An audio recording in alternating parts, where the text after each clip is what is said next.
The first of many, I'm sure, astral projection experiences shot on my phone, just like so long ago when I first started my YouTube channel. And I wanted to express, so passionately what I was going through at the time, during a time where I was kind of confused about astral projection. I didn't even know it was astral projection back then. I was just seeing things, experiencing sleep paralysis, poking out of my body, and seeing shadow beings. And it kind of freaked me out for a while until I got to grips with what was happening, and I learned to see the positive side of every astral projection experience. And I don't know if you've been up to date, keeping up to date recently with my social media posts, but I'm actually in Costa Rica right now. I'm going to be here for about 2 months, and I've been trying to work with my manifestation that I started so long ago, which was to be able to travel the world and work in any situation, being a spiritual life coach, being of service. And there's been a little learning curve with the Wi-Fi, but hopefully this video will be uploaded fairly soon. And I really hope it does, because last night was insane when it came to the astral projection experience. You see, a couple of weeks ago, about a week ago, I tried yahe, which is an ayahuasca medicine, plant medicine. And the yahe plant medicine always makes me astral project. It did last year within the month of March when I arrived at Rhythmia and we started taking plant medicine for 4 days consecutively. On the 4th day, we did the yahe, and I was out of body. And I had quite a disturbing experience, quite a disturbing experience, because I didn't understand what the yahe was doing back then.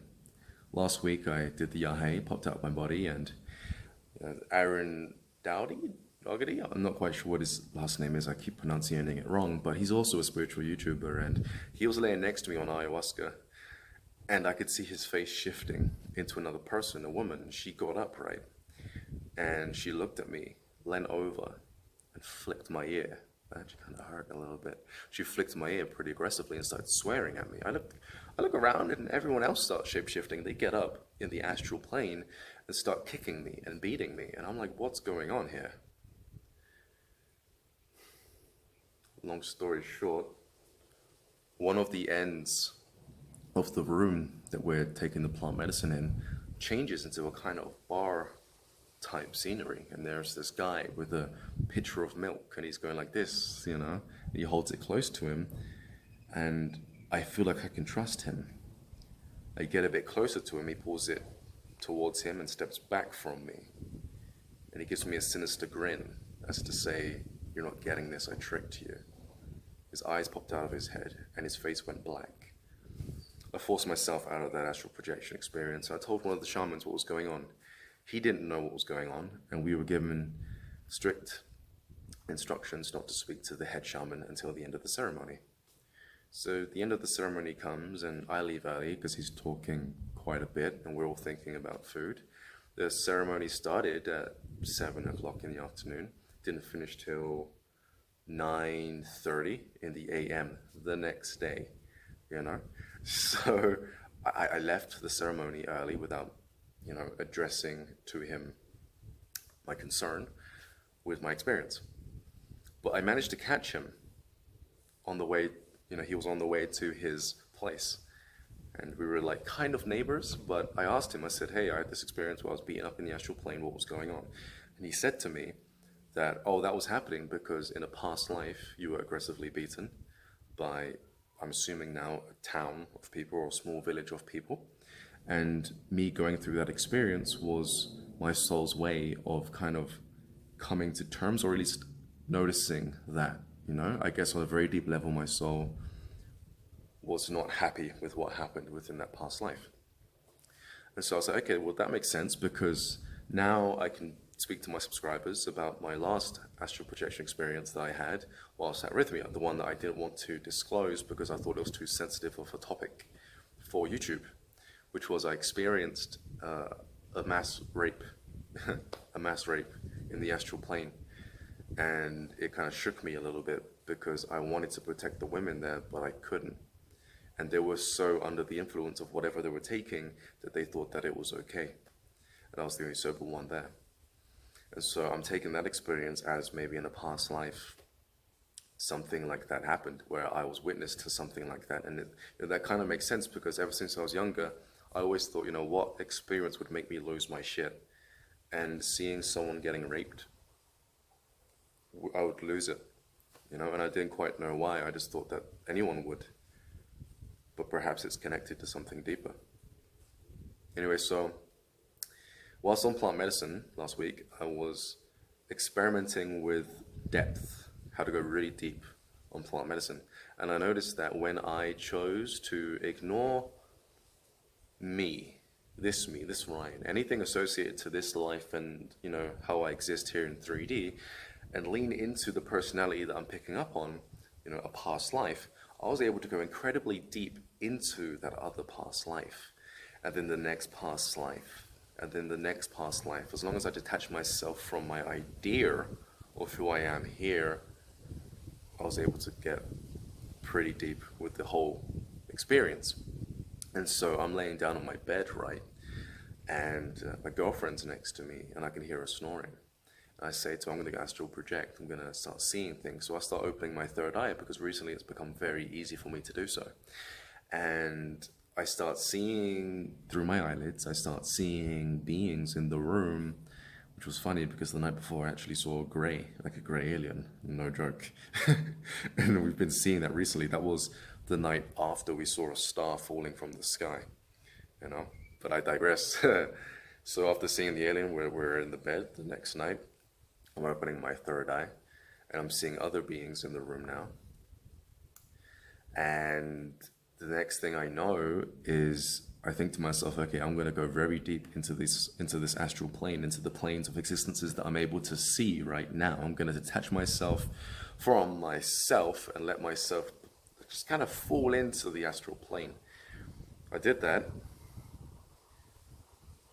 Probably not a good idea because I didn't expect to get stuck, but I ended up detaching from this reality so well that when I arrived in that room, whatever room it was like I just couldn't get out of it. I arrived there on a mattress in the corner of this blue room. The floor was beige and there were no walls in this room. It was like having a decent sized building, like a small bungalow, but having the walls removed, so there was no doors. You can walk around the main area of the room and you can actually see into the other compartments of the building, okay, where there could be a bathroom or a kitchen or even a second room. And there were clothes piled up to my left from where I woke up, in that dimension. And there were beings every now and then that would show up, that would just be there in these other rooms or just laying near the bed. And I would try to, ask them how can I get back?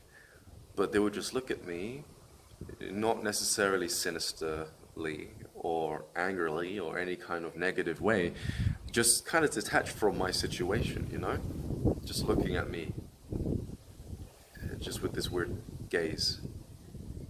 And so I was like, okay, I'm not going to get out by asking these people anything, or these beings anything. Especially when it came to the thin shadow beings.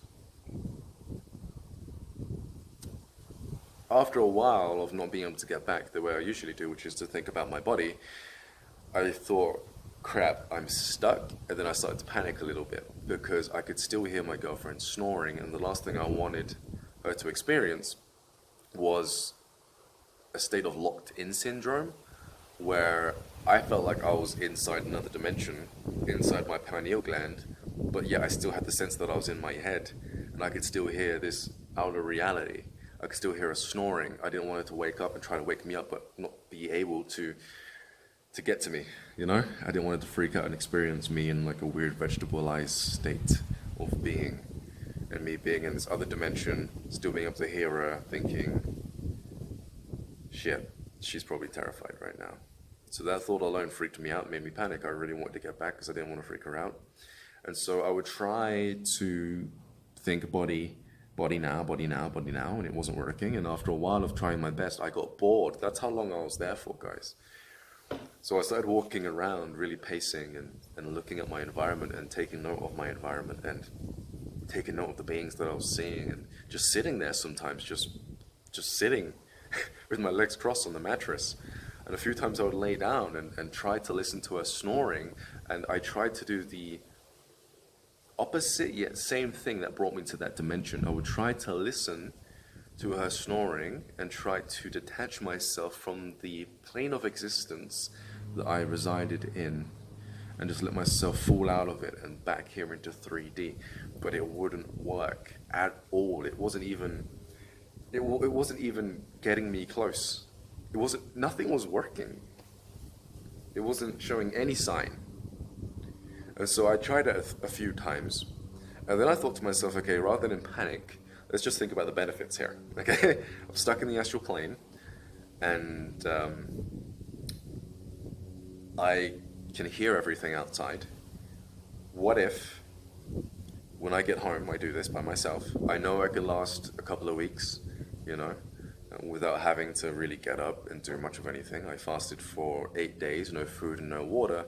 What if I utilize this ability to astral project with such strength, and whilst I'm in the astral plane learning and studying the astral plane, I can let my body fast here? So I'm starting to look at other ways of using it rather than thinking, oh crap, I'm stuck. Like I said, if I was by myself, I wouldn't mind being stuck. Give myself a couple of days to figure it out, but there was some urgency here, And so, not only that, but I noticed that I could read in the astral plane, and I had enough time to read a 1,000-page book if I wanted to, a couple of times over, and memorize it. That's how grounded I was in this dimension. And so now I'm thinking, when I get back home, I am going to do that. I'll be back in January the 20th of 2019. And I'm definitely going for that. But still, I wanted to get back home. Well, this temporary home in Costa Rica. And so I decided to sit down and really get clear on what I wanted. I wanted to go home. And all of a sudden, this person just shows up in front of me. This female, she smiles. Like a nice present smile. A nice, I'm here, don't worry about it kind of smile. And then I still hold that intention, and another person shows up, and it's a guy this time, a little bit further back from... Oh, this guy's going to start cutting the lawn now. A little bit further back from the woman. And then straight away another person shows up, and now I'm sat in front of 3 people. There's 4 of us. And they decide to go one at a time. They decide to tell me their names in their native tongue, which was amazing. They then all got into their own meditation pose, and I closed my eyes with the intention of going home, and then they started chanting the same word, but each in their own language. And then all of a sudden I felt myself drifting back to this reality, and then my leg kicked. I was able to ground myself a little bit to my body. It was kind of like reaching just a little bit and kind of just missing the curve, I just got a hold of a part of my body, and I kicked my leg a little bit, just enough to wake up my girlfriend, to the point where she actually, started speaking to me, what's going on? And the more she spoke to me, the quicker I got here, and I took a deep breath. I say, thank God I'm back. That was a long trip. She pulled me out of it, and I said, crap, I got stuck. Any other day it would have been great, but today I really don't want to make you worried. And it's funny because later on she also got stuck in another dimension. This is the bed where it happened. I was laying on that side, and she's coming up now. She was just doing a meditation. She's coming up now. She's in red.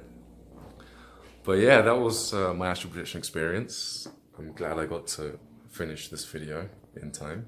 I'll speak to you all pretty soon. Subscribe to my YouTube channel for more videos like this. I do have a second channel called Ryan Cropper, where I talk about spiritual experiences other than astral projection, like Kundalini, aware awakening exercises, because I make my awareness quite open for these experiences through my own meditations that I come up with, and I put those meditations and further insights on that channel, Ryan Cropper. You can check out my website, ryancropper.com, for astral projection advice. and courses, you know, they're kind of the same thing. I'll speak to you pretty soon. Take care. Peace.